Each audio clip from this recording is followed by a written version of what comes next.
Welcome attendees. We will be starting in a moment.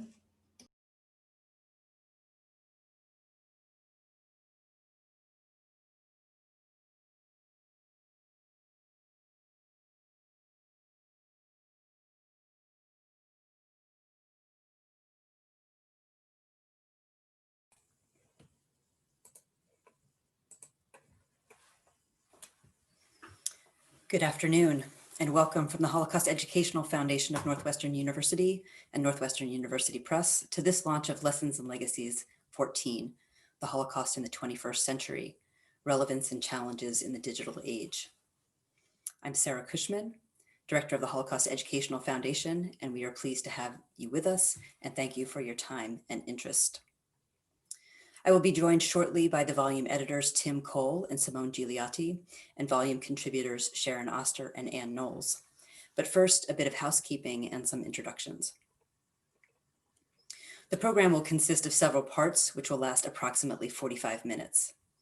At any point in the program, you may enter a question for the panelists in the Q&A box at the bottom of your screen. Questions, however, will not be addressed until the first 45-minute part of the program is complete.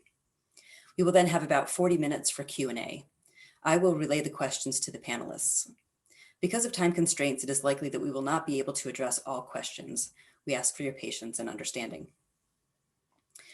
Before we get started also, I would like to extend a thank you to Josephine Anderson for technical support, Lexi Gore for administrative support, and Northwestern University Press for bringing this book to publication. Today, we celebrate the publication of the 14th book in the Lessons and Legacies series. The series is an opportunity to highlight the innovative research emanating from our biennial conference, Lessons and Legacies of the Holocaust, which has been held regularly since 1989. The next conference will take place in Ottawa in November 2021, and is postponed from its original date in November of this year. Our celebration today, however, falls in the shadow of the passing of the founder of the Holocaust Educational Foundation, Theodore Zev Weiss, in late November. Zev, in cooperation with some of the seminal scholars in the field, among them Christopher Browning and Peter Hayes, created an organization whose impact on the field of Holocaust studies has been tremendous. Not only did Zev and his colleagues push professors and instructors to teach the Holocaust in their college classrooms, they also created an infrastructure for the growth of the scholarship and the field. The Lessons and Legacies Conference began as a small conference representing a small academic field. The family of scholars aimed to nurture new scholars and create a close-knit community. As the field grew, so did the conference. The last iteration of the conference, which took place at Washington University in St. Louis, included over 300 scholars. Even as the field grows, however, we continue to foster a close-knit community by nurturing intergenerational communication, support, and mentorship. We offer a number of programs to those ends.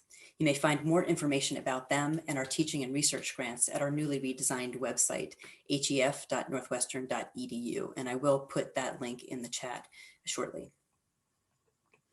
The Lessons and Legacies volume, has always highlighted research that reflects the current state of the field and the new directions in which it is heading. Over the years, the volume has come to represent the historiography, if you will, of Holocaust studies, which most certainly is no longer a field solely inhabited by historians. It is a multidisciplinary and interdisciplinary and has benefited from the perspectives and interactions of fields from psychology to art history, sociology to music, geography, and digital methods. This brings me to the volume we discussed today, The Holocaust in the 21st Century, Relevance and Challenges in the Digital Age. This volume represents the scholarship from our 2016 conference held at Claremont McKenna College in Claremont, California. You may purchase the book from the Northwestern University Press website, and I will post that link in the chat as well in a few moments. I'll leave the panelists to discuss the volume, but please allow me to introduce them, which I will do briefly. Please note that each of these scholars has achieved much beyond what I have time to present here. Tim Cole and Simone Gigliotti are the editors of the new volume, and we could not have made a better choice of editors. Tim Cole is Professor of Social History and Director of Brigstow Institute at Bristol University in the UK. His scholarly interests are broad: social and environmental histories, historical geographies, digital humanities, and the creative economy. His research has focused primarily on Holocaust landscapes, with books on Holocaust representation, the spatiality of ghettoization in Budapest, social histories of the Hungarian Holocaust, and spatiality of survival. He has also been a core member of the Holocaust Geographies Collaborative, co-editing a collection of essays emerging from it titled Geographies of the Holocaust.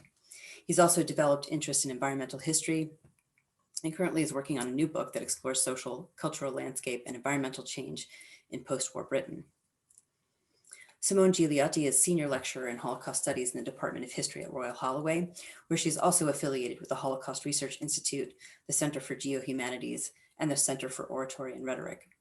Her research focuses on the victim and survivor experience in oral, written, visual, and geographical accounts, and explores how these accounts intersect with and differ from perpetrator, humanitarian, other witnessing perspectives.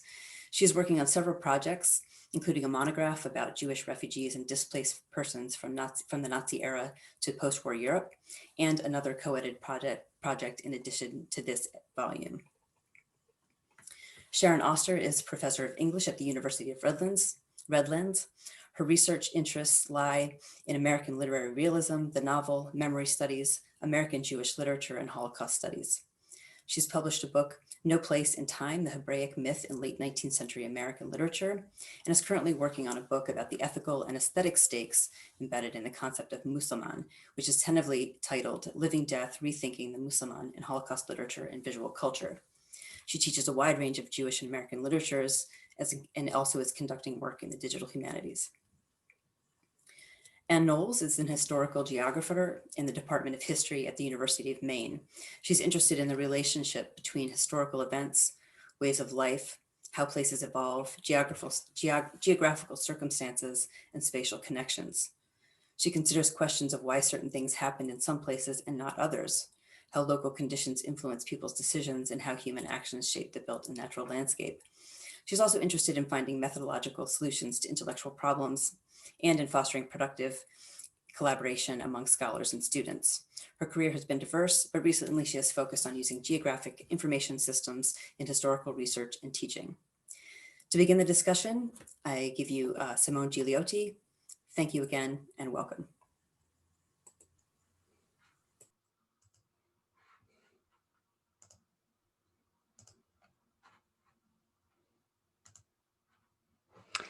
Thank you very much, Sarah, for that introduction. And thank you for your introduction to the volume, to Lexi Gore, Events and Outreach Coordinator, and the technical team at Northwestern University for coordinating this event. I'd also like us to remember the recent passing of Zev Weiss and his legacy in our future work. This volume contains Zev's last forward contribution. So during the next 5 minutes, I will walk you through this story map that I've designed and talk to you about the lessons and legacies volume, the Holocaust in the 21st century, relevance and challenges in the digital age. The 11 chapters in this volume represent but a fraction of the tremendously diverse range of papers presented at the conference in Claremont, California in November 2016. As noted in the book's introduction, these chapters affirm new directions in Holocaust studies and mark gender shifts in its authorship. They also speculate about the virtues and cautions of the impact of digital technology, whether in the form of online digital archives, social media, or quantitative software applications such as corpus linguistics or prosopography. What advances, for example, will a scholarly pivot to digital archives deliver for accessibility and new interdisciplinary and data-driven histories of the Holocaust? We have presented a print book that very much defies digital interactivity, and yet we have also archived a moment of digital thinking and scaling of historical experience that is very much evident in the diversity of approaches, methods, and critiques our authors have adopted. Collectively, the contributors to Lessons and Legacies, Volume 14, ask us to think deeply about parameters of the Holocaust archive and its future design, and interrogate concepts which have shaped public knowledge of the Holocaust through enduring but contested metaphors.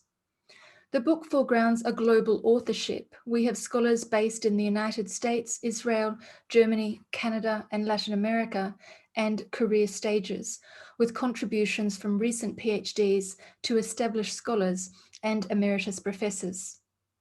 These global and career trajectories flow through to the book's internal narrative trails, which we structured into 3 parts called Tropes Reconsidered, Survival Strategies and Obstructions, and Digital Methods, Digital Memory. The chapters in the volume share themes that I would like to foreground and which we will pursue at various points during the launch. Firstly, they map trajectories of persecution, escape, and resistance at different scales. Secondly, they showcase methodological innovation through uncovering microhistories of movement and displacement. Thirdly, they respond adventurously and experimentally to Saul Friedlander's call for an integrated history of the Holocaust. Fourthly, they embrace the global accessibility of oral history archival repositories and elevate the genre to a mainstream area of critical study. And finally, they pivot between local and transnational emphases in the geographies of the Holocaust. Now, when I spoke to Tim about the methods we might employ for an engaging and memorable Zoom book launch, you're seeing the product of this. I proposed using a story map to showcase this local and transnational shifts of the authors as they followed their subjects' footprint of history and post-Holocaust analysis. How might we as digital viewers join that journey? So visualizing each chapter's narrative focus using geospatial software such as Esri's ArcGIS story map captures this volume's multiple scales, shifts and pivots between integrated history and aggregated data methods. The book's preoccupations with, for example, trajectories and computationally driven analyses bring us into vastly different physical environments, such as medieval French towns, alpine regions as Bavaria, Germany, and forests in Eastern Europe. So the numbered green dots correspond to the slide's geolocated content, or I've curated those locations based on the content.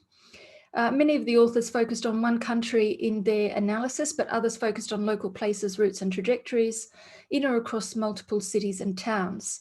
So I imposed a national frame on each slide for ease of visualization. So in part 1, Tropes Reconsidered contains chapters by Andrea Rudolph, Sharon Oster. I'm just scrolling there and this takes you to the corresponding country of focus. Holly Levitsky and Yehudit Dori-Destin that examine complicity, suffering, social taboos, and judicial accountability. The geography of their collective focus, as you can see on the green icons 3, 4, 5, and 6, is fairly much within the core historical geography of the Holocaust, the Nazi concentration camp system of Europe, and the international pursuit of war criminals. The scale of focus in this section of the book is principally the camp system and its dehumanizing ethos. In part 2, Survival Strategies and Obstructions, this contains 4 chapters by Susanna Schraffstetter, Dalia Affair, and the collaboratively authored essay by Lorena Avila, Nancy Nichols, and Yael Siman. These chapters take the Holocaust's places of experiences as the destination of microanalysis, focusing on shifting scales, physical environments, and transoceanic migrations, as noted in icons 7, 8, and 9. Just scrolling in there, and 9 is located in Chile. The microgeographies of escape and denunciation in urban rural German regions in Susanna Schraffstetter's chapter contrast with Dalioffer's tracking of Bella Hazan's epic multi-stop journey, which, like most Holocaust survivors, defies placement in any national framework for too long. Finally, the multi-authored chapter by Lorena Avila and her co-authors shifts the spotlight to transient migration narratives, reviving the Atlantic Ocean as that connective bridge of Jewish refuge between Europe and the Americas. So in part 3, Digital Methods, Digital Memory engages explicitly with the conference theme on the digital age and its impact on directions of future scholarship. The narrative spotlight on data analytics and database design is geolocated in icons 10, 11, this is doubled up here, 10, 11, 12, and 13. taking readers across France, Poland, Lithuania, and the United States in terms of content and author focus. Each chapter, from Adrian Delaize to Megan Lundgren's, innovates with reconsiderations of existing scholarship about the scale of experience and proximity of witness through the application of machine-assisted analytics, photography, indexing, linguistics, and prosopography. And in the case of Hannah Pollen-Galay's chapter, she asks us to revisit the oral narrative and its spatial language. The story map, as you have seen, is a very compelling way to showcase the book's shifting encounters and narrative preoccupations. With that in mind, I'd like to turn to the next section of the talk, where we invite authors to discuss with us visual method sources and sources. So the first I would like to invite is Sharon Oster.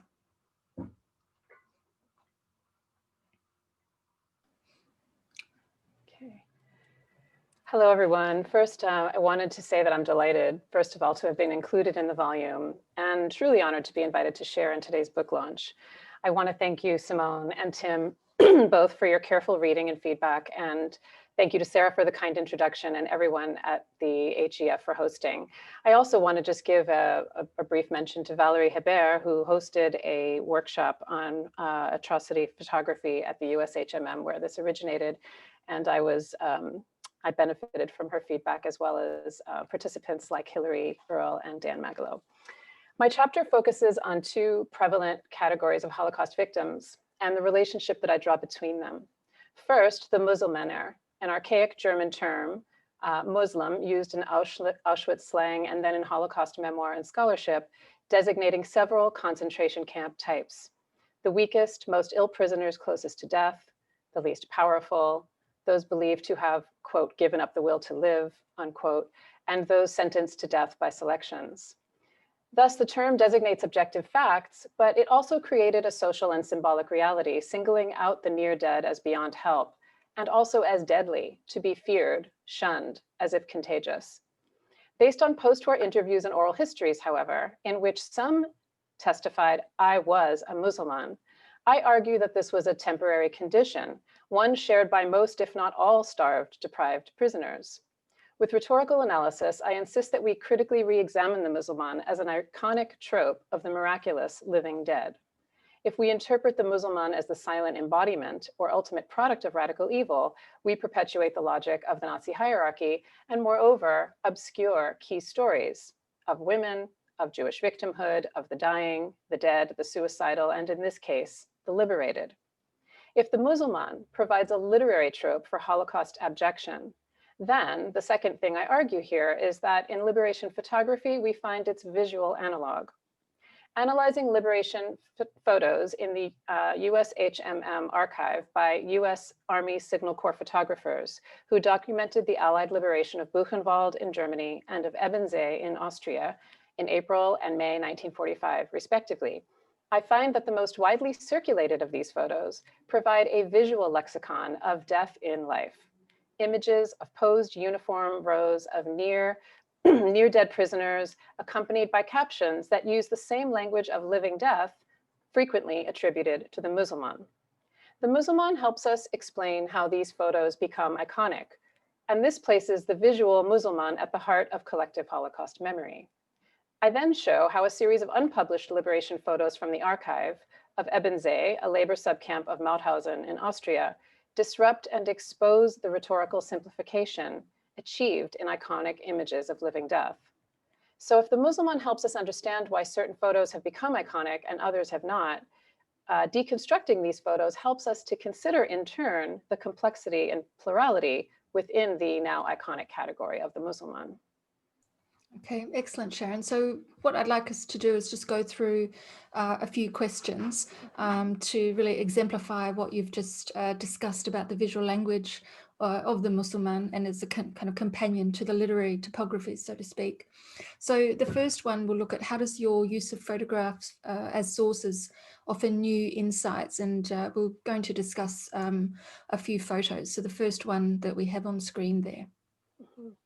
Well, the photographs change how we think about the Musulman phenomenon when we consider that these photos depict people who weeks, days, even moments before liberation might have been and likely were shunned as the detritus of the camp, as Jews, a detail eliminated from post-war captions. So for example, this image here, which is figure 2.1 in the chapter, is one you may recognize, perhaps because it is said to depict Elie Wiesel in the bottom bunk, in the middle bunk, seventh from the left, the middle from the left.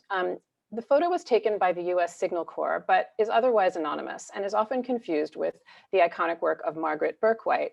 But the photo features Jewish Buchenwald prisoners crowded in their bunks. The US HMM caption reads, "Former prisoners of the little camp in Buchenwald stare out from the wooden bunks in which they slept 3 to a quote unquote bed." And now I'm just going to cut and paste into the chat. I'm going to cut and paste into the chat the full US HMM caption, as well as the original caption as it appears in the archive, if the chat will let me do this. Well, maybe it won't. Hang on just a second.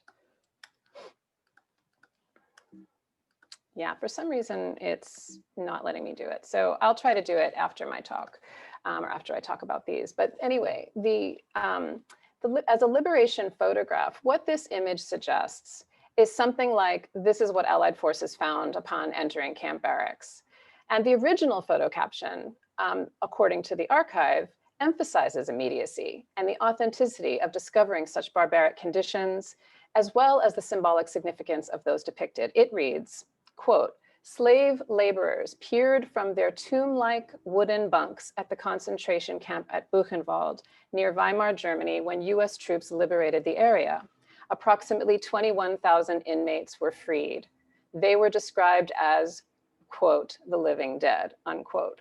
So this was the caption that was attached to the original photo.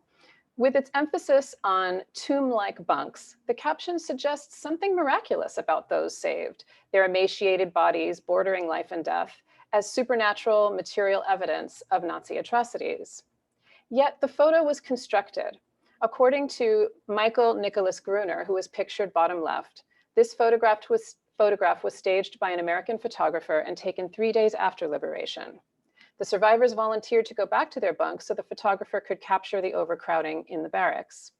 In spite of the single man up front directly confronting the viewer, the photo composition privileges the crowd in a tableau of expressionless uniform faces, male nakedness, emaciation, and forced intimacy in the confined spaces of the bunks, framed within the suffocating architecture of the barracks. The image is designed to confront viewers and engage them in witnessing. Yet it also obscures some ironic realities of Jewish prisoners of Buchenwald. As Robert Abzug has shown, Jewish prisoners evacuated from death camps in the East were, together with Roma, Sinti, and the ill, relegated to the Buchenwald little camp. They were separated by barbed wire, neglected far more than other prisoners, and disdained by all. Abzug explains how American liberators also avoided the little camp, ignoring its prisoners, whom they regarded as abject and craven, and favored healthier ones for the distribution of food and medicine. So in this context, the photo suggests liberation photographers continued to denigrate their subjects in subtle ways, treating them as exhibits rather than humans, perhaps with levels of disgust, pity, disdain, or dread typically accorded to Musulmaner. Yet as survivors, they now become enshrined in the archive with iconic visual status, a new value and function to support the narrative of Nazi atrocity. What also matters is the extensive afterlife of this image. As Barbie Zelizer and Janina Struck have both shown, such images have been problematically republished and circulated in ways that create new visual icons. This one enjoyed, the first one, enjoyed an elaborate life, increasingly removed from the specificity of those depicted, their names, their Jewishness, to increasingly generalized contexts about camps and liberation in general. So for example, the image was first published in the New York Times in May 1945 with the caption, "Crowded bunks in the prison camp at Buchenwald." Later, it was featured in a 1979 Maclean story about a reunion of Buchenwald prisoners, but none of whom were depicted here. And perhaps most egregiously, a 1995 Newsweek cover story featured the image on the 50th anniversary of the liberation of Auschwitz. So the point is how the image was easily detached from its concrete reference and context and circulated as an iconic image of Holocaust horrors, of the space between life and death, in Carol Zemmel's words. These photographs thus give bodily materiality to Nazi crimes and satisfy what Hannah Paulin-Gallay describes in her chapter in the volume as a yearning for presence in Holocaust scholarship and education. We see this presence hunger, especially in this second photograph. Here we'll see the same iconic photo was enlarged for Lest We Forget, a 2-week exhibition curated by Joseph Pulitzer that opened in June 30th, 1945 at the Library of Congress.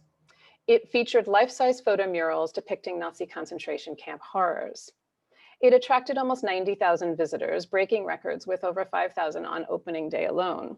This here, you can see the larger than life figure dominates the mural, but what I want to point out is the caption on the exhibit wall, right above the crowd, which explains what this figure and the others featured there represent, quote unquote, the living dead. So visitors came to witness mass atrocity, and what they got was a deracinated, depersonalized group image, lacking concrete details of who, where, or why. They got bodies, large, male, nearly naked, human evidence, living relics, universal embodied tropes of atrocity that made it real. The photographed body on the verge of death authenticates the witness's experience, even if such images tended to elicit feelings of disgust rather than empathy among viewers, as Struck shows.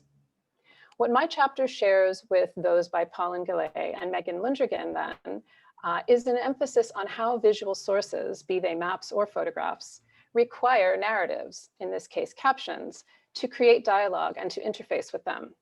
For Lundrigan, USHMM tourists complete the meaning of Holocaust museum objects by documenting their journeys as witnesses when they share iPhone photos and captions on social media. Similarly, Paulin-Gallay argues that Google Maps of survivor journeys work best when there's tension between the verbal and the spatial, given the literal black holes in survivors' knowledge of geography that they recount. She argues that we need a witness's, quote, verbal map key to interpret what a Google map can or cannot show. But I would argue that reading liberation photographs and captions critically, particularly through the lens of the Musliman, likewise helps us interpret the stories that these images can and cannot tell. I guess put another way, I ask, what if the survivors could write the captions? What stories might these living dead tell us about the photographs and about themselves? Really interesting, Sharon. Thank you so much. And that kind of feeds through to our final question. So you've mentioned other authors in the volume. So your essay and the essay by Andrea Rudolph, she looks at women's testimonies about Gross Rosen subcamps in particular. They historicize and thereby critique a number of key terms that have entered into Holocaust studies discourse, these terms being the Musselman and the grey zone. What does that historicizing suggest for kind of new directions in Holocaust studies? And you've started that work yourself in thinking about the Musselman and its kind of flexible references, so to speak, you know, in various genres, photography, literary tellings, and also in kind of liberation oral testimony that seems to be somewhat kind of suppressed in public culture. So, and as you talked about, the captions are a really interesting way of kind of rewriting the caption history of liberation photography. So what do you think with these terms? Where can this historicizing, what are the kind of implications moving forwards for new directions in Holocaust studies?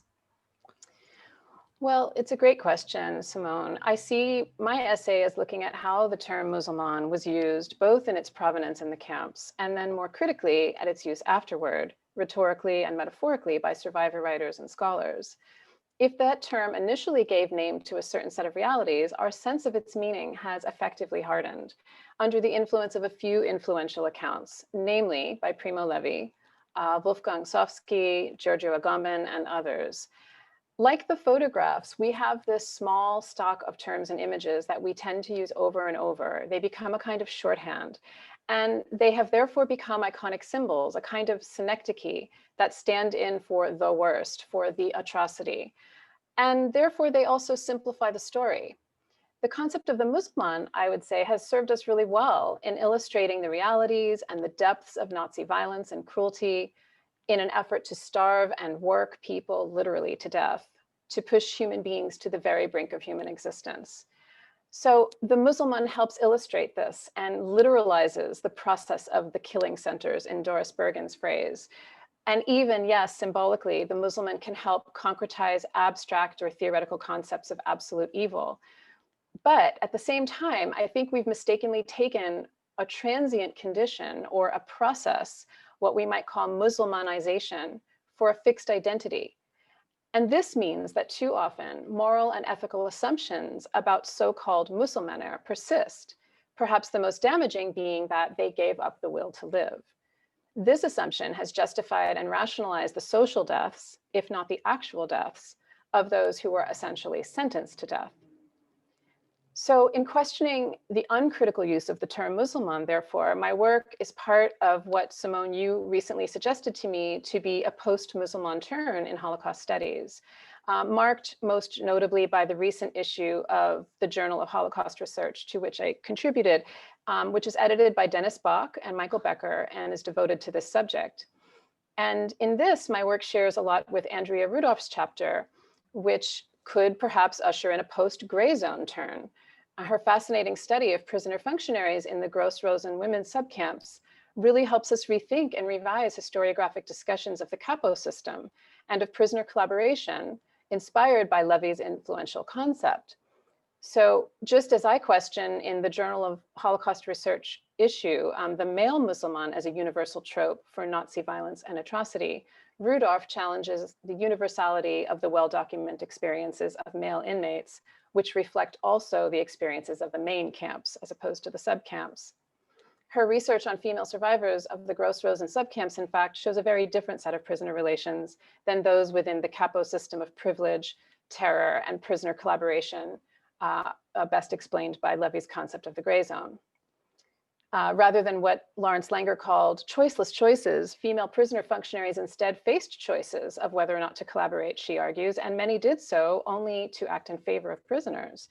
So while these dominant concepts and images have performed heavy critical work for us, they have also become somewhat opaque, and we need more nuanced concepts going forward.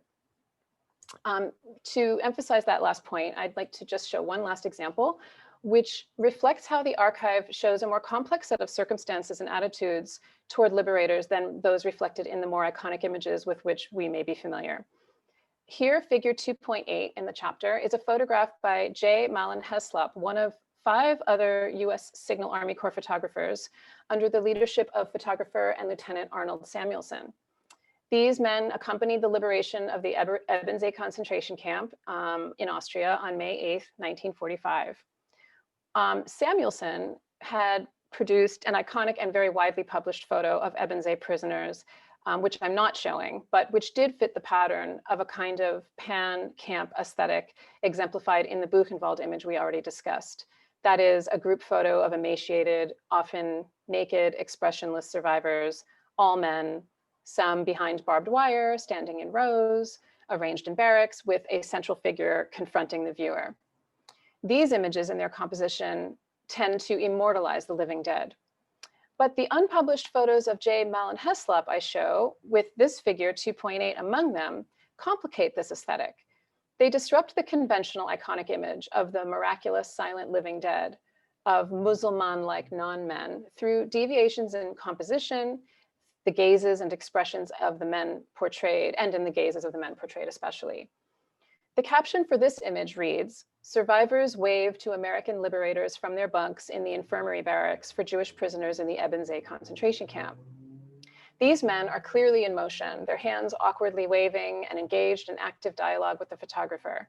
Their actions challenge the presumed silence and fatalistic resignation of the Musulman that we saw in the other image. Each man's unique gaze, each of their facial and bodily expressions, and the overall composition reveal their humanity, their individuality, and their agency. They appear neither as specimens nor exhibits, but as people. Perhaps waving and cheering at their American liberators, maybe the prisoners were staged, but even so, the point is that the photo hasn't been published, let alone matured into a symbolic icon of Nazi atrocity. No, the images that received that kind of circulation were not those depicting cheering prisoners with individual voices or smiles on their faces, but rather it was those who best visualize what Levy described as the demolition of man. That is, miraculous Muselmänner by another name, survivor. Great. Thank you so much, Sharon. I mean, that's really interesting to show, you know, those diversity of images in a kind of gallery sequence as well. And yeah, so I want to thank you once again for your presentation, your participation, and the kind of research that you put into thinking about these photos. And we're very much looking forward to your book as well, once it's finished. Okay, so thanks. Thank you. Thank you, Simone. Thank you. So next on our program, we have Tim Cole and Anne Kelly-Knowles, and they will do the same as we've done here, discussing visual methods or visual sources and methods, more so in relation to digital humanities. So Tim and Anne, if you're there, could you please turn on your microphones and cameras? Great, thank you. Fantastic, thank you. Thanks so much, Simone. Just tell me when to move to the images, but I will turn off my mic and camera now. Perfect, thanks, Simone. Thank you, Sharon, as well. Anne, I think, has joined me now as well. And maybe I could just start by asking you to briefly introduce the chapter, just in the way that Sharon did with hers. It'd be useful to get a sense of the focus of the chapter, and then I'll ask a few more general questions. Sure. Thanks, Tim. Thanks, Simone. Thanks, Sarah. I also am very honored to be here, not least because I am always conscious of speaking for a collective at a moment like this. The Holocaust Geographies Collective, or Collaborative, as many of you know us, together for more than 13 years. And everything in our chapter, even with 4 authors acknowledged, is based on the work of many other people as well. In this chapter, we introduce a major turn in the collaborative's work from primarily working with GIS and making maps that in some ways better represent perpetrators' view of social space and its manipulation and control than the spaces experienced and remembered in Holocaust testimony. Our turn to testimony was not a turning away from GIS, but an embrace of an enormous new body of evidence, new to us, and of course becoming so important in Holocaust studies, as Tim and Simone say in their introduction to the volume. After explaining why we felt it necessary to find ways to deal with testimony, we talk about some of the problems that we encountered trying to use GIS, its rigidity, its demand for the use of categories that often quickly become problematic because they represent historical material and particularly victim experience and memory too categorically, too rigidly. One of the solutions that we found that we mention in the chapter is what I've come to call inductive visualization, which is a much more freehand, freeform, conceptual way of visualizing spatial relationships and geographical patterns than GIS requires and produces. And then why turn to corpus methods out of corpus linguistics and natural language processing?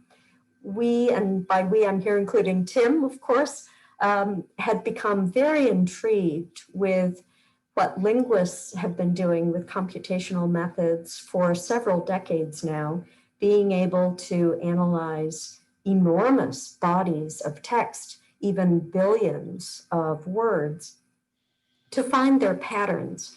And so what drew us to corpus methods for Holocaust study was wanting to find patterns within large numbers of testimonies. This, of course, also partly inspired by the big move by the Shoah Foundation's Visual History Archive to transcribe tens of thousands of their video interviews. So with the help of the Shoah Foundation and the Holocaust Museum in Washington, D.C., we acquired scores of transcripts initially. We now have almost 900 to work with, and we're very grateful for their help. Corpus methods are similar to GIS in some important ways. They are designed as big data techniques to deal with large amounts of information, to analyze it systematically, to visualize the results, both graphically and statistically. And they are extremely useful for finding patterns within speech. We applied those methods to a very tiny number of testimonies in the first experiment that this chapter represents, bringing to the work our particular interests in labor. That's a field of, or a topic of historical study that Paul Jascott and I are especially interested in. And for Tim and Alberto, questions of gender. So we wanted to know whether looking at a few testimonies to see how men and women's discussion of their experiences, that is really the discussion of their memories, differed, and what were the different experiences of labor. We visualized them in some very simple plots, which engender more questions, and that's another similarity with GIS, that seeing patterns is never the end of the story. It generates additional lines of research. I'd like, Tim, if it's all right with you, I'd like to draw out a few of the bigger goals, both that inspired this work and where we're heading now, because this work, our project has been writing a series of methodological articles over the last 4 years that are trying to sort of lay down the paving stones toward a much more ambitious vision of what digital methods can bring to the study of the Holocaust. One of our big goals for using corpus methods specifically is to compare the experiences of different social groups. The siloing, the intense focus on particular people, particular places and events has been necessary and enormously revealing in Holocaust studies. But our group is particularly interested now in doing comparative work and work that both spans the continental scale of the Holocaust without losing the specificity of the individual. This is something corpus methods allow one to do, because at any point, while looking at patterns across any number of testimonies, you can still come back to the individual speaker. So comparing patterns, particularly between male and female interviewees, and then comparisons between national groups such as Hungarians, Poles, French, and Dutch will be a very interesting set of questions to pursue. Secondly, how did people and groups experience the unfolding policies of incarceration, entrapment, and genocide? We'd like to analyze the differences between experience, historical experience, memory, and narration. One of the things I know Tim is particularly interested in is how corpus methods can reveal the narrative structure, and one of our visuals gives an example of that. I would like to search systematically for what Hannah Polengale refers to as black holes, the violent loss of spatial agency, which, as she suggests, and I see it in our experiments as well, is reflected in how people speak about place. For example, the loss of adjectives about place. People speak of their homes with enormous richness and specificity, but once they are in a train, or particularly delivered to a camp or a ghetto, a work site, that specificity evaporates, and only a few adjectives are repeated over and over to summarize the experience of suffering. I think that could be pursued with corpus methods in fascinating ways. And lastly, I think we can begin to expand upon Noah Schenker's insights by doing institutional comparisons between the VHA and the Holocaust Museum and the Fortunoff Archive in future work. So those are my prepared comments. Tim, do you want to show a couple of the visuals, or would you like to ask questions? Yeah, what would be great is maybe we could look through the visuals, Anne, and I'd really be interested in your reflections on, I think you've chosen a few visuals from both the chapter that you led on writing, and then also from elsewhere in the volume. Right. Because one thing I guess that's been interesting about this volume is, as Simone and Sharon were talking about, there's a focus in part on visual sources, but then as well, there's a focus on visualization as a method, as a research tool. And I wonder if you could offer some reflections on the use of visualization as a research tool or a method to offer new insights within Holocaust studies. Well, it's nice to start with this one, Tim, thanks, because this raises so many of the points that I was just trying to suggest. First of all, well, actually, a really important point that I left out, time. Our group, people think of our group as doing spatial work, but almost everything we do also reveals something about temporality. And here, what you're seeing on the screen from the chapter is the thin blue rectangle is the time of one transcript, of one interview. And then the black dots within each plot are the time in the interview when Mr. Gutmann said Majdanek or Auschwitz or work, ghetto, bread, or brother. Lining them up this way, we have constant awareness of time, and then the different awareness, that is the awareness really of difference of when he talks about what. With his brother, for example, early in his life, this is a visual history archive interview. It follows the sort of classic structuring that Noah Schenker writes about of Mr. Gutmann speaking about his early life with his brother, and then they are together in their initial experience of incarceration, and then he remembers his brother at the end. It becomes more analytical, I think, when we look at bread in comparison to ghetto. When is bread an issue? Starvation before they are incarcerated, or before they are held within a ghetto where there's a soup kitchen and food is not nearly as scarce. And then where does work fall along his experiences? You see the intensity of work in the latter third of his account after his brother has died. What this gives us is an approximate structuring of experience in chronological order, although we can't lean on that too heavily. But the awareness of chronology, I think, is something that is much more difficult to get from reading or from listening to a transcript where events rise to the fore. Here, our awareness can focus in a more particular way on the sequencing and the relationship between different kinds of places, events, and even objects. Do you want to add to this, Tim? No, maybe Simone, can we go on to the next slide? Because I think it'd be interesting to maybe Anne to talk a little bit about this as a kind of another way of almost visualizing the through corpus linguistics methods, a kind of attention to language.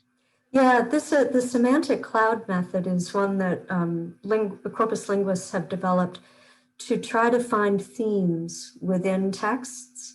And here, it actually is kind of an artifact that this was the very early, the very first attempt of using natural language processing methods. Down at the bottom, the term, the sort of cluster of concepts under the large term warfare, defense and the army, weapons, that is an artifact of the reference set of language that we were using to see the relative significance of terms in our sample testimonies, which comes out of analysis of English language newspapers and books. The testimony here was dominated by references to the war, but it's really not about defense and the army. But what we are now in the process of doing that our chapter foreshadowed was coming up with our own, it's called a data dictionary, a set of reference terms that we can use then to compare, to do precisely the comparative work I was describing earlier. How different is the emphasis on one theme or another in men's and women's testimonies? What are the dominant memories of the Warsaw Ghetto versus the Łódź Ghetto versus the Budapest Ghetto, and so on. So this is this slide captures a method for trying to pull out linguistic patterns that are reflective of historical differences between groups and individuals. And maybe Simone, we could go to the next slide, because I know one thing that'd be really interesting to ask you about, and is just maybe to flick through these last two slides, and the use of visualization methods elsewhere in the book. In some ways, a kind of more traditional bar chart, but then I think this really interesting image in the chapter by Lorena Avia and her colleagues, which is about trajectories of survivors who emigrate to Chile in the 1930s. Oh, Anne, you're on mute. Sorry, not sure how that happened. This pair of images has a lot of meaning for me, actually. Not only because I found this study fascinating, but the first one, Tim, if you could go back, takes me back, yes, thank you, to my own beginnings in social science history, which is kind of how I was first trained as a graduate student, counting and representing quantitative data in this kind of traditional way, which is still enormously important, often as a first step to see what you have, to see what the distributions are. But then the next image, I think, the next figure, much more comes out of the imaginative work that digital humanities methods allow, like a mobility plot like this. This is, I think, much more creative and suggestive. Here design also comes in. One of the things that we don't often talk about, I think we should more in digital humanities work, is that design affects communication. Very effective use of color, of shape, of thickness of line, even the design of the arrowhead, all go together to make this highly legible, to suggest the amount of movement. Then one can also study it analytically. People are moving from where to where. So I think this is an example of sort of humanities visualization at its best. I was delighted to see it included in your book. I think it's really outstanding. And the other thing that this graphic brought to my mind, along with the chapter as a whole, is the exploratory nature of visualization. Geographers talk about iterative visualization. That's something that GIS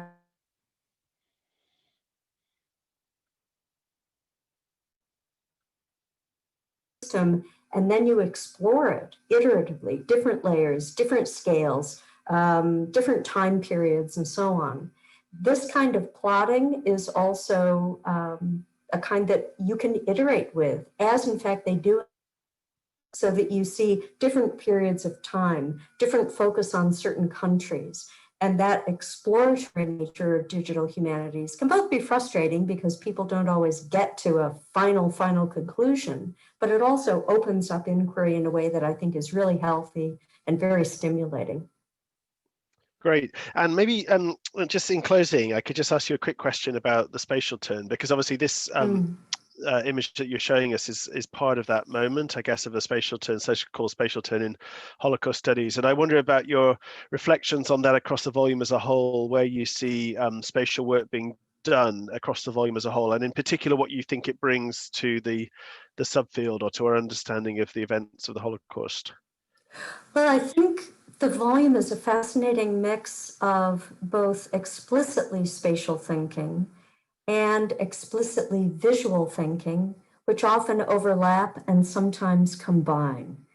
Hanna Polengale's essay is not a visual exposition, but it contains some really profound spatial thinking about both people's experience within space, member spaces, and how the structures of evidence, like the Visual History Archive's computer interface, impose certain spatial understandings, and for us now, thank goodness, raise spatial questions.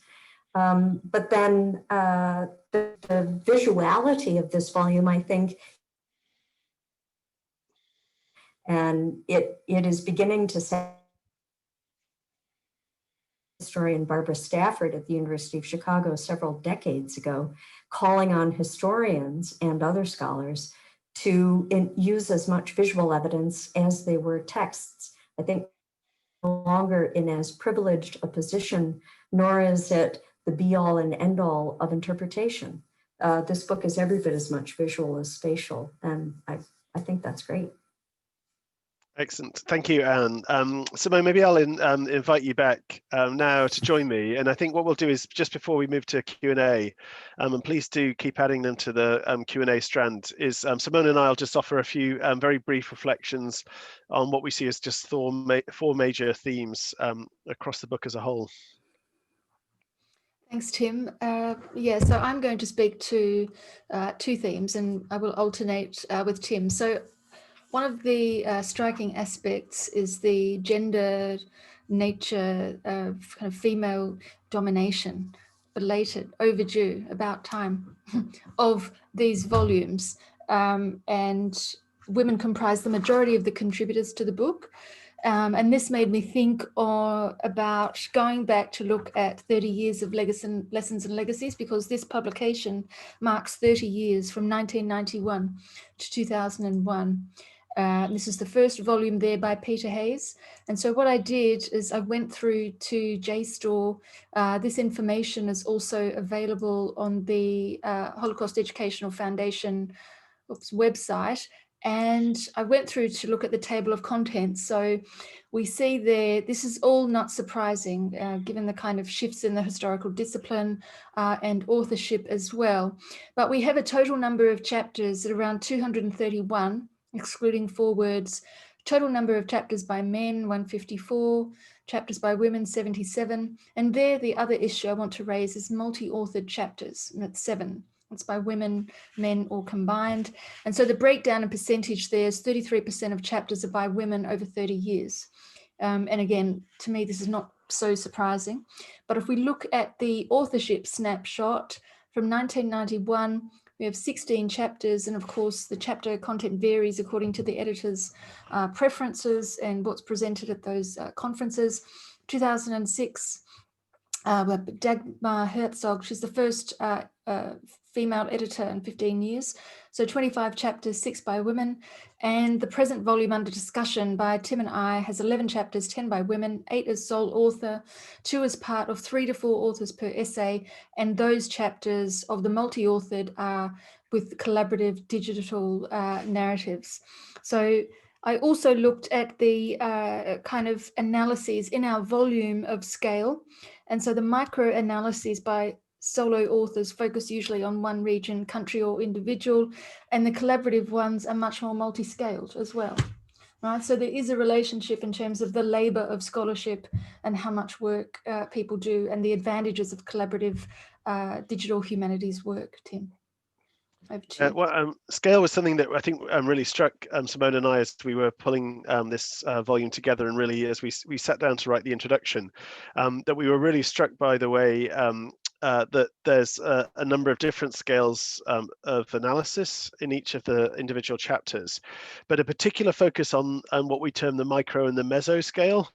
And in a sense, I think this is reflective of a bigger kind of shift. In some ways, I think the slide here is a way of thinking a bit about the Lessons and Legacies volumes as giving us a glimpse of the shifting nature of scholarship within Holocaust studies. And one of the things that we're really struck by is the way that there's been a gendered shift in scholarship, but we've also really been struck by the way in which the scale of analysis has shifted over the last 30 or so or longer years.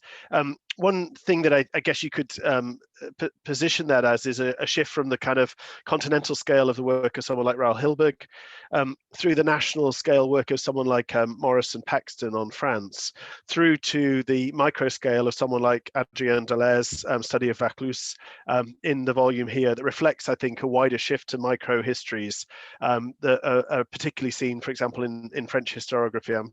I'm thinking there in particular of, say, Claire Zalk's work on Lens, that there's been this kind of shift to scale. And we were really struck by the way that in this volume, so many authors choose to focus on the micro and the meso. That does raise a question that Anne Knowles and her authors, co-authors, myself included, explore, which is about how to bridge the gap between the micro and meso scale and the macro scale of the continent. And I guess that's one of the challenges of this shift within the scales of Holocaust studies, is to be able to connect the individual with the systemic.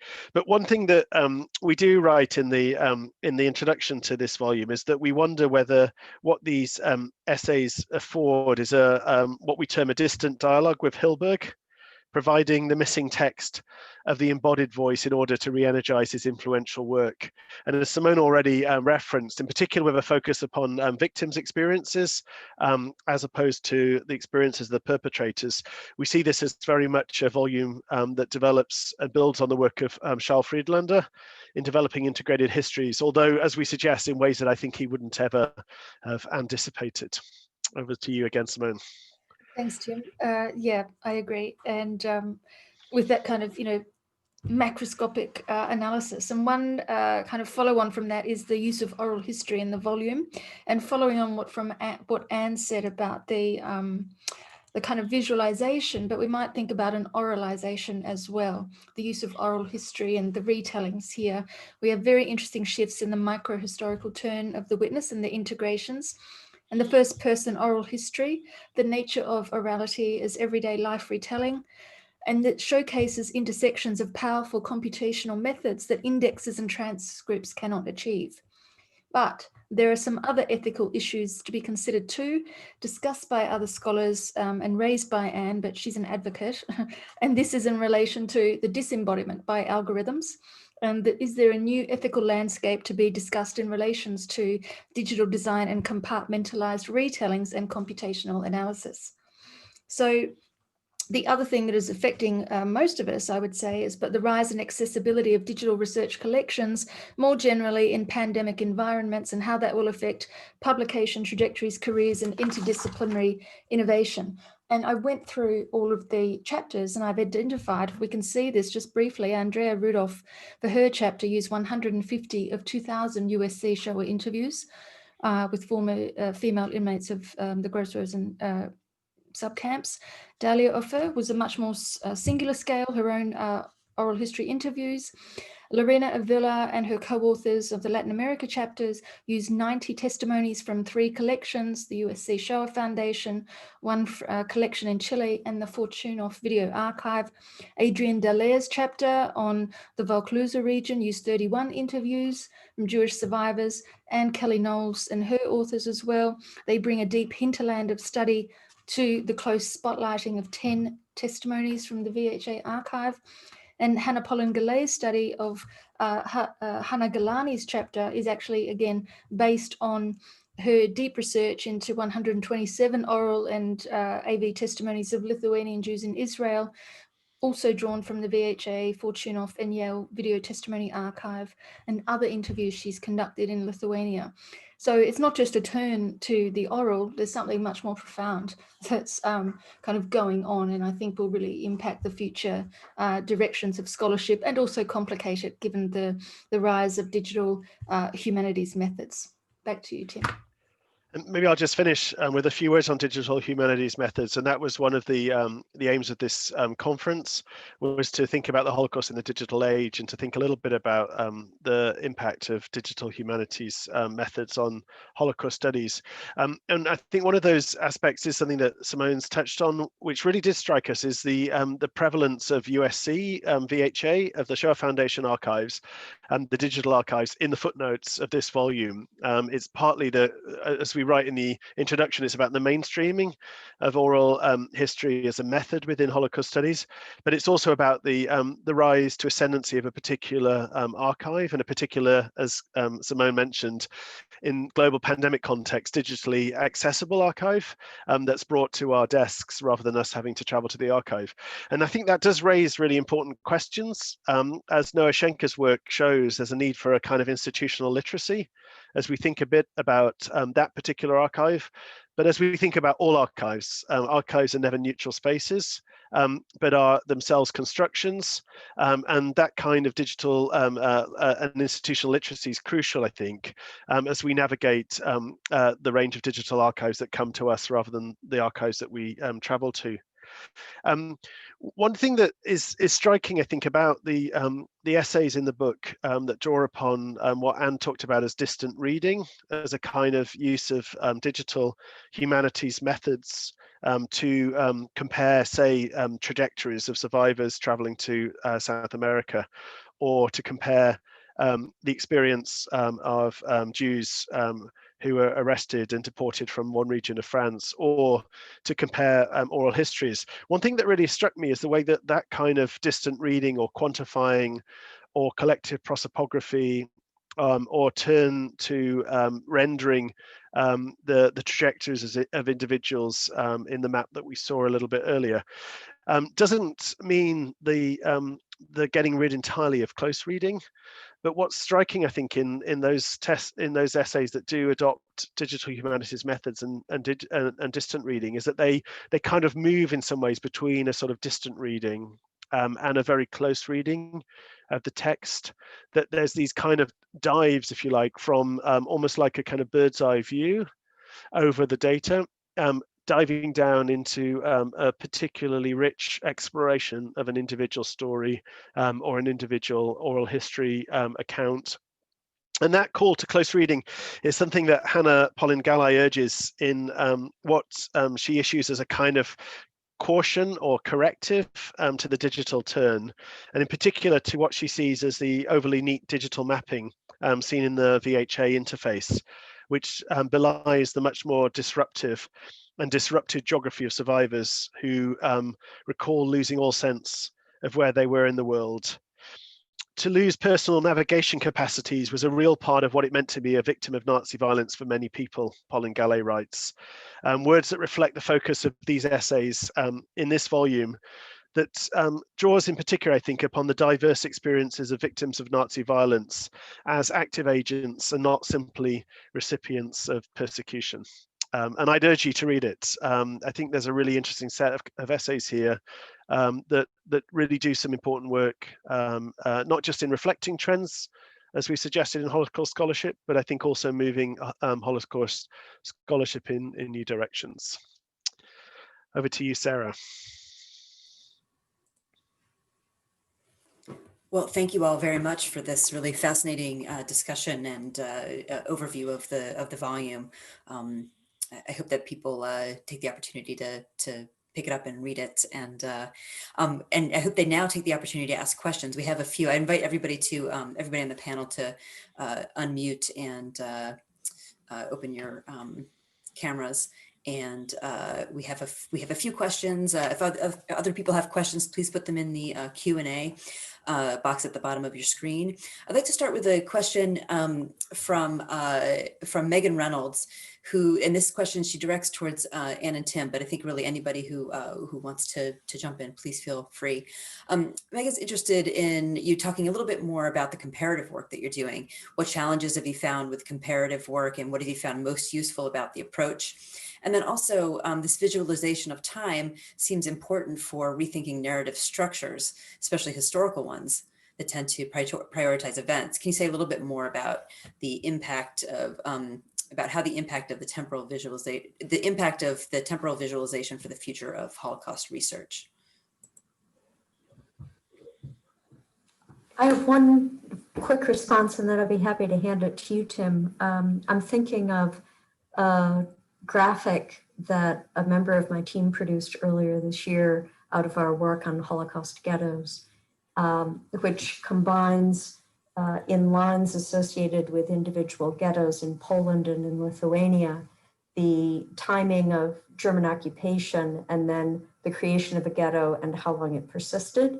And you can probably imagine that on the Polish side of this comparative graph, the lines are all fairly long, in some places with even longer German occupation than ghetto existence, but ghetto existence being more than a year.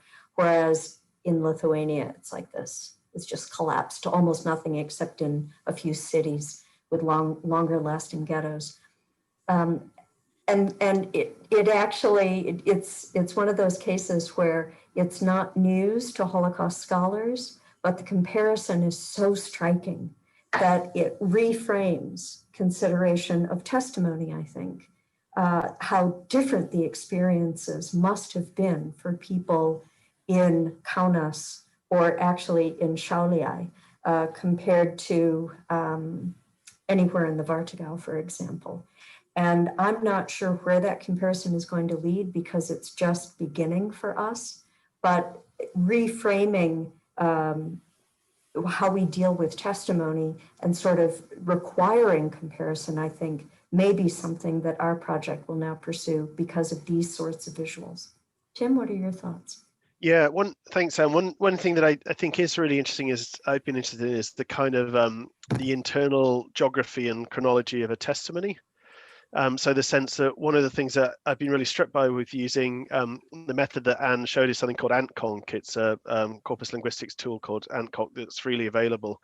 And you're able to enter a transcript into there. And what I've been really interested in doing is entering multiple transcripts to be able to compare the kinds of ways in which there's a kind of internal chronology or history to a testimony.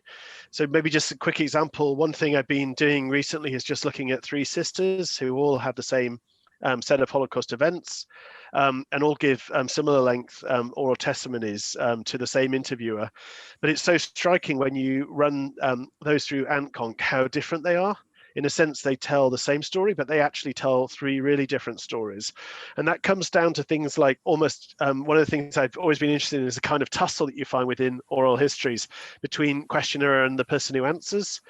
That for one of the sisters, when you visualize question, if you just take question and visualize that, what's striking is that for one of the sisters, the whole interview is basically a to and fro, question, answer, question, answer, question, answer. There's almost a kind of staccato rhythm that appears within the AntConc chart. Whereas for another sister, there's a moment where there's an hour-long soliloquy in the middle of the testimony, which is her talking about Auschwitz with no interruption and no questions. And that, I think, is a really useful way of thinking about how people tell stories, to think about oral histories, having their own kind of internal geography and chronology to them. And I think, like Anne said, I think sometimes those are just the kinds of things that you don't necessarily see when you listen or watch the testimony. That there's something really useful, I think, about some of these visualization methods as part of a process to kind of bring you out and then focus back. You know, in a sense, I feel like I know those testimonies really well, but I've never thought about the fact that one of them has a woman speaking for an hour about Auschwitz in the middle and her sisters don't, strange as it seems, until I begin to visualize that. And I think that's where there's real use to the use of distant reading as a way of thinking about comparison, but not, I think, as Anne said, I think really crucially, and I mentioned in closing remarks, not as a kind of sense that that's where we stop analysis, but actually that's an invitation to new kinds of questions. As Anne mentioned, that visualizing the length, the duration of ghettos in different parts of occupied Europe, in a sense, becomes the beginning for Anne's team of a new set of questions rather than a kind of full stop. And so I think these visuals are very much about process rather than output. If I could add one quick addition, that an unexpected discovery when we were working very closely with two interviews that we listened to over and over again, a man and a woman, and it happened that the man's English was much more fluent. He'd been in the United States much longer. The woman's English was much more broken, and we highlighted in bright orange when the interviewer asked questions, and her rectangle was green, orange, green, orange, green, orange, because the interviewer was impatient with this woman stumbling with the language. How much has linguistic ability or lack of ability influenced which interviews we choose, how we ask them, what people are able to say or not able to say? And this is just working in English. Corpus linguistics methods applied to other languages are going to be even more illuminating. So Just wanted to add that. Thank you, Tim and Anne.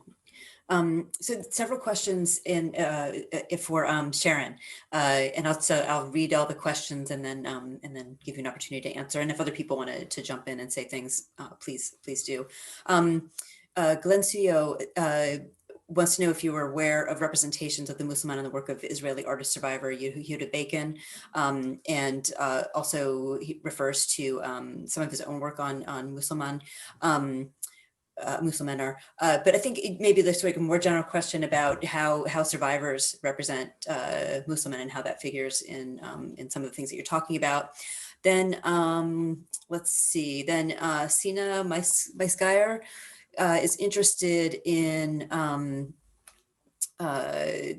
the word Schmuckstücke, a word that she's encountered in her own research about Ravensbrück as sort of a counterpart, a word that's applied to women, and how you might problematize that term, and if it's anything that you've taken into consideration before. And then Svetlana Ushakova wonders if you were able to always identify which photos were staged, and what kind of differences you noticed between those staged photos and the others that were more spontaneous. Thank you. Thank you for all of these great questions. I did type some responses. I'm not sure if they went to just the questioners or to everyone. Did everyone see those? Maybe not. I'll just summarize a few things that I had said in response. First to Glenn, thank you for the references. I'm not aware of them, but I'm on the hunt now for more artist survivor representations of the Musulman. One artist I've been working with is named David Olaire, who is French and whose son published some of his work, and who was he was a member of the Sonderkommando, so is a very interesting figure, and whose work sort of includes these self-portraits of drawings of figures who definitely look like Musulman figures, but he includes himself in them, which you can tell because even though most of the drawings of the figures all look the same, he draws his tattooed number on the arm of one of the figures of his own prisoner number. So you know that he's figuring himself in these images. And what's interesting about them is, well, first he lived, but he also puts himself, for example, in one drawing inside a gas chamber with other figures. And so it's just a really fascinating way that the art complicates the notion, of course, that all Muslim men were fated to die or had given up the will to live. And it just makes us rethink some of the assumptions we've made about the Muslim figure. So thank you for that reference.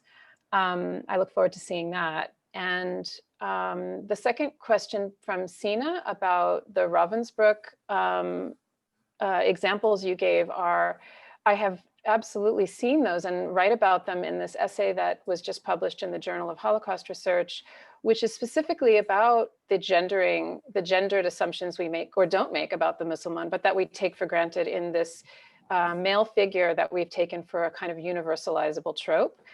And looking at exactly what you mentioned, the women's testimonies and accounts from Ravensbrück reveal that there were different words used to describe female figures, women, who were probably in very similar condition in terms of similar states as Muslim men are in terms of their physical health or ill health, their emaciation, their wastedness. But looking at the way those terms were used rhetorically is a little different than the way the term Musliman was used. Specifically, those terms do not have the same signification of living death.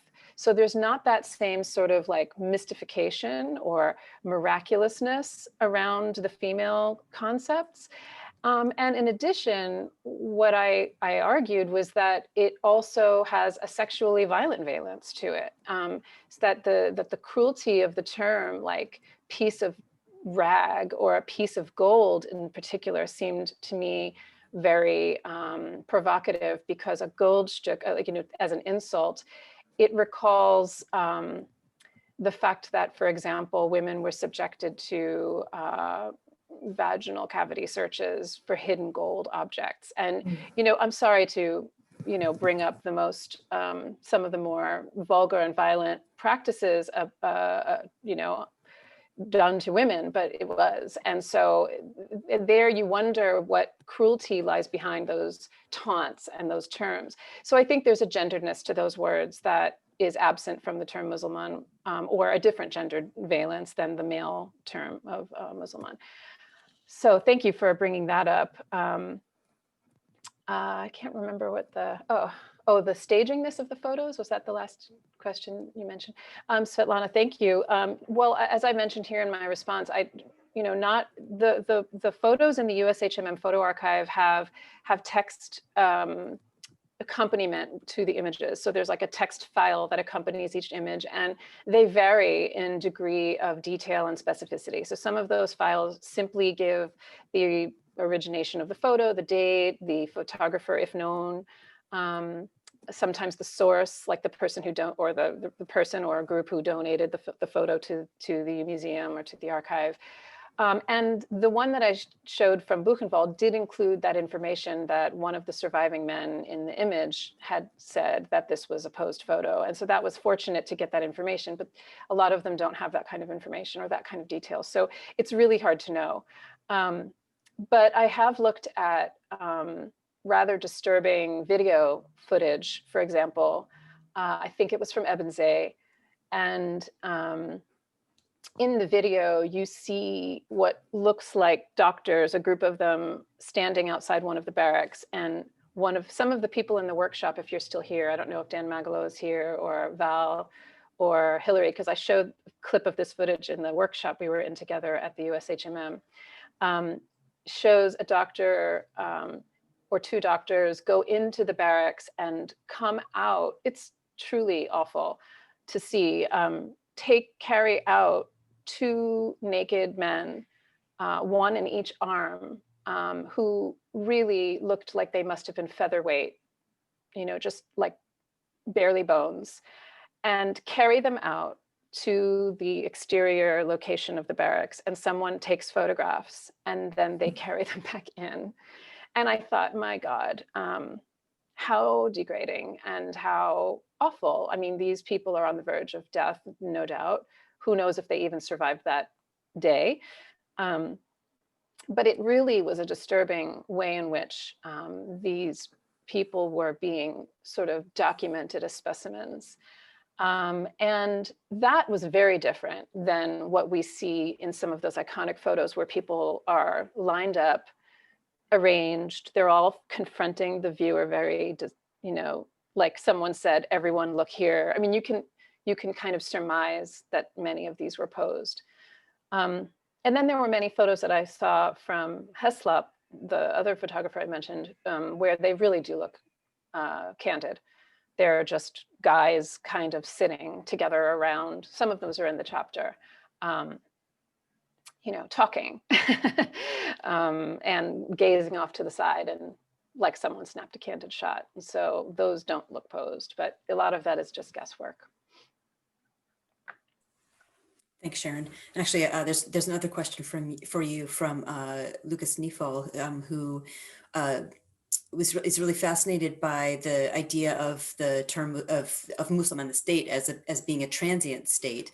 But he is also interested in knowing what sort of prompted you to start questioning or reevaluating this particular concept. And then for everybody to consider, Hillary Earle has an observation rather than a question. But she recalls years ago doing research at the museum in Washington, and recalling that no one knew what to do with all the testimonies except Simone, who wrote a book about using them. And it strikes Hillary that the new research is really about the willingness of scholars to consider more than the documentary records, especially since most documentary archives have been well mined.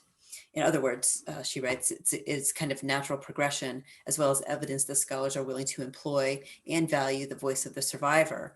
We're so much more interdisciplinary than we used to be. So I just wondered if anybody wanted to comment on that, and perhaps we go Sharon and then open up to everybody else. Thank you. I mean, I guess I could say that my response to Lucas's question might actually speak to Hillary's comments or questions, because I mean, I was trying to, when I saw your question, I was trying to remember what prompted this initially. It's been a long time on my mind, and I've been working on the subject for a while. And it really began first with my teaching, because it's always the moment when I teach Primo Levi's Survival in Auschwitz, it's always the moment, you know, there's that long passage where Levi describes the Musulmaner as the drowned, and it's this very sort of Dante-esque allegory. And it's very metaphorical in the language that he uses, but there's always the question by students like, what does this mean? Why are they called Muslims? This is strange. And who are these people? And what is this about? And so it always draws attention. So I've been thinking about it since I started teaching the subject, because it's something I've always had to explain. I'm sure many of you have had this experience. But I think that when I started, and I became kind of preoccupied with Levi's account, and he has another very provocative version in The Drowned and the Saved. And so I've been trying to piece together, you know, what this concept meant. I don't remember how I got fascinated with it, but mostly from teaching. But I came across Agamben's book, Remnants of Auschwitz, and at the end of the book, there's an addendum of 10 excerpts of survivors who were, I eventually learned, were interviewed by Polish sociologists, and I'm not going to be able to pronounce their names correct, but Ryn and Kwadzicki are their last names, Stanislaw Ryn, I believe, and I forget the other scholar's first name. But they published in Polish interviews that they did with survivors in Poland pretty close to after the war. And they discovered many people called themselves Musulmaner. And this extensive set of interviews prompted those two scholars to write about this phenomenon and to really explore it. And they look at it mostly from a sociological, but also from a medical angle.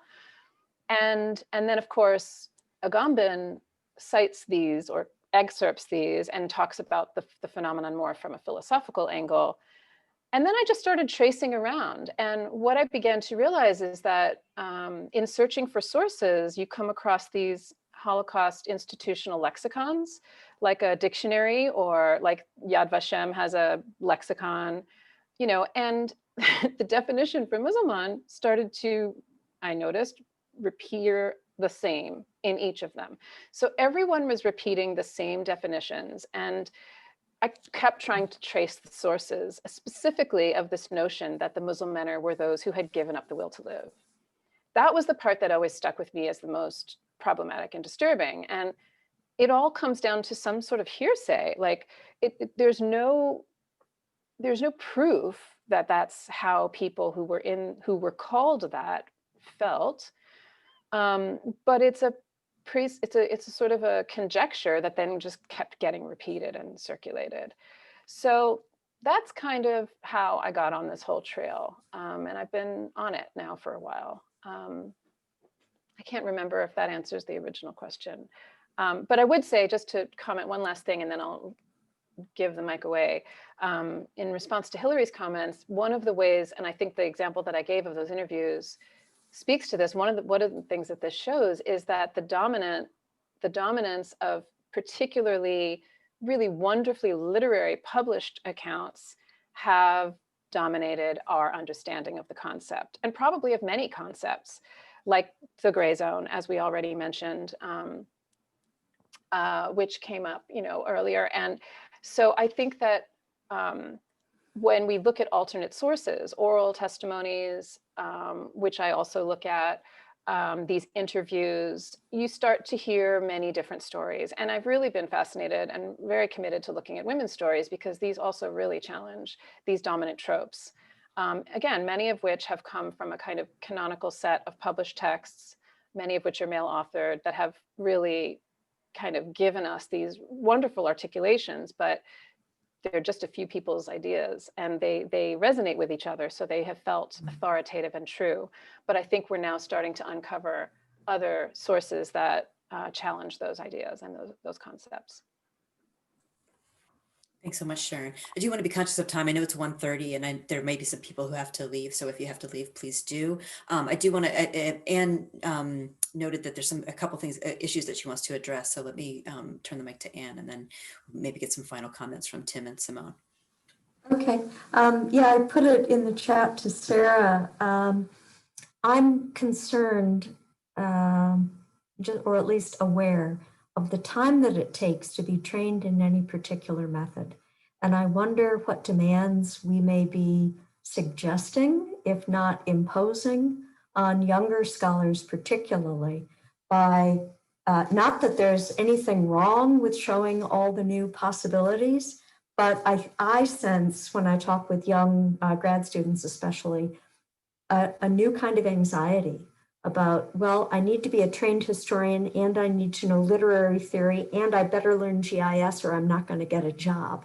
And even I experienced a tiny bit of it today myself, because Sharon's expertise with analyzing photographs is something that I've wanted for a decade now, and I've never found the time to bone up and feel at all competent in that. And the extra, beyond concern about younger rising colleagues, I think that it also raises some questions we should consider about how we assess scholarship as Holocaust studies becomes methodologically more diverse. How much expertise do you need to be able to know whether someone's scholarship is really good or reliable, how they use sources? So I'm curious what you folks think about that.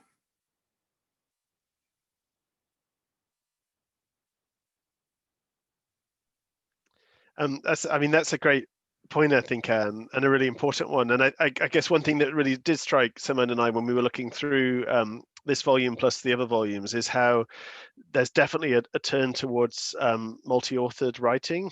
That there's an increasing amount of multi-authorship within Holocaust studies, which in a sense is about almost building the dream team, isn't it? So that you get someone like Sharon in with her expertise around literary and photographic evidence, and then you bring that into play so that you don't have to have all of that experience and skill set, because in a sense Sharon brings that to the dream team that you build for projects. And I think that is striking, is that sense of collaborative work and collaborative authorship becoming more normal within the discipline, and the beginnings of that we felt were visible in this.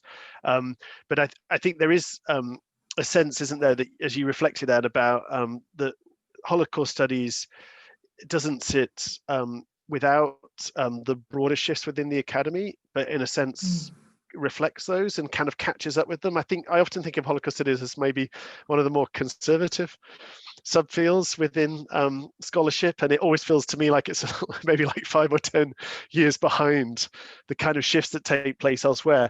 But just on the thing that we really note, and the thing, Hilary, that you picked up about the sort of mainstream of oral history, in a sense, I think that is in some ways about Holocaust studies kind of catching up with shifts that were taking place within gender history or within social history. The sense in which oral history became a normal part of social historian or gender historian's toolkit. That also enters into Holocaust studies. And I think that reflects a little bit about, a shift maybe in the questions we ask. I was thinking back as you were saying that, Anne, to my own PhD 25 years ago. When I wrote that PhD, I didn't use oral sources at all, because in a sense, my question was, why did they do it? Which was kind of the classic dominant question, I think, for many of my PhD generation.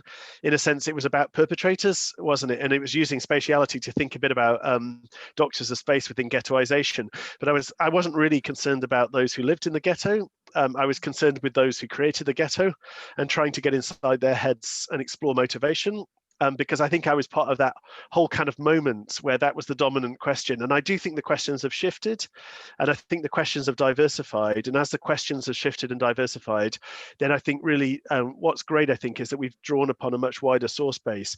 But I do take your point, Anne, that what would it look like for me now to be doing a PhD? Would I feel that I had to do everything? Or would I feel that actually I could do one thing and do it well or moderately well, and that would be sufficient? Because I think in a sense that's the thing that I guess we all have to hope for as scholars. Or I do think in Holocaust studies, maybe one thing that maybe it makes us more modest scholars being involved in a study like this in all sorts of ways. That I think one thing that we're all struck by is our lack of linguistic ability to cover a continental wide genocide. That very few of us have more than a couple of languages or or even a handful of languages, and that's insufficient, let alone the kind of methodological toolkit. And I think that's where, for me, the future of Holocaust studies lies in multilingual, multidisciplinary teamwork, that I think we could probably achieve a lot more together than apart. Yeah, Tim, I agree. And I was just going to say about the USC Global, archive. It's a real milestone in a way. If you think about its origins as a book, as a film, and the kind of cultural touchstones of how it actually came into being, is that it's a very long time in terms of it's archaeology, so to speak. And speaking about sources, I think it's really quite important, as Anne's spoken about. But I don't think there's a compulsion, at least, to be an expert in everything. And this is the problem of today's, a challenge of kind of students and coming into this area, because there is so much in the field of Holocaust studies. But I think what you're doing as well is kind of migrating it to other area studies disciplines. So it's actually not just integration within Holocaust studies, but integration in history, right? European history, German history, non-Jewish history, to kind of think about it as a European secular, those particular areas, events, and what the kind of phrasing of the Holocaust does to open up, but also slightly kind of limit the possibilities of engagement with other disciplines, other histories, other communities. So the idea of integrated history, I think with Fred Lander was right, and he had a kind of particular take on this, but I think it's also, we can push much more in thinking about what integrated histories actually means in a broader kind of scholarly intellectual sense. Well, let me just end by thanking each of you again, Tim, Simone, Sharon, and Anne for joining us this afternoon. And there was one last comment that I just thought I would share with you from Paula Draper, who she writes, as a scholar who is involved in the early collection of testimonies in Toronto and as an interviewer trainer for the Shoah Foundation, I just want to thank you all for this volume. It's been a long road to the acceptance of oral testimony by Holocaust scholars. It's exciting to see where this is going. So I think that's a great note to end on. Thanks again. Thanks to everybody who attended, and please buy the book. And we look forward to seeing all of you in person at some point in hopefully the not too distant future. Take care, and all best for 2021.